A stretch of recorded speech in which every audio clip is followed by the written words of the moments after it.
तर आता मी करते दिवाळीसाठीचा मेकअपचा माझा लूक. तर सगळ्यात अगोदर तुम्ही बघू शकता इथे मी सेटअप लावले आणि हा आहे माझा बिफोरचा लूक. त्यानंतरला मेकअप वगैरे झाला, पूर्ण शूट पण झालं माझं.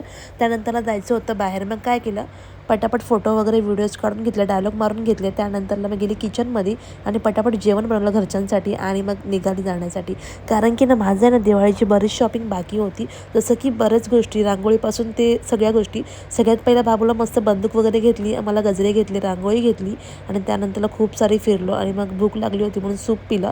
त्यानंतर घरी येऊन आहे ना बघते तर काय माझं बाळ झोपलं होतं. मग विचार केला त्याला पटापट आपण आहे ना डेकोरेशन करूया. तर डेकोरेशन खूप सिम्पल होतं, तरी पण खूप मेहनत लागली मला करायला, कारण मी एकटीने सगळं करत होते. नवऱ्याने काहीच हेल्प नाही केली. तर मी पटापट ह्या माळा वगैरे लावून घेतले ह्या साईडला पण आणि त्या बेडच्या इथे सुद्धा मी लावलेले. तर तुम्हाला तर मी दाखवते आफ्टर लुक. तुम्ही बघू शकता किती सुंदर डेकोरेशन झालं. लायटिंग पण खूप छान वाटते. तर तुम्ही दिवाळीमध्ये अजून आमचे मिनी ब्लॉग बघण्यासाठी आम्हाला सबस्क्राईब करा. Bye bye.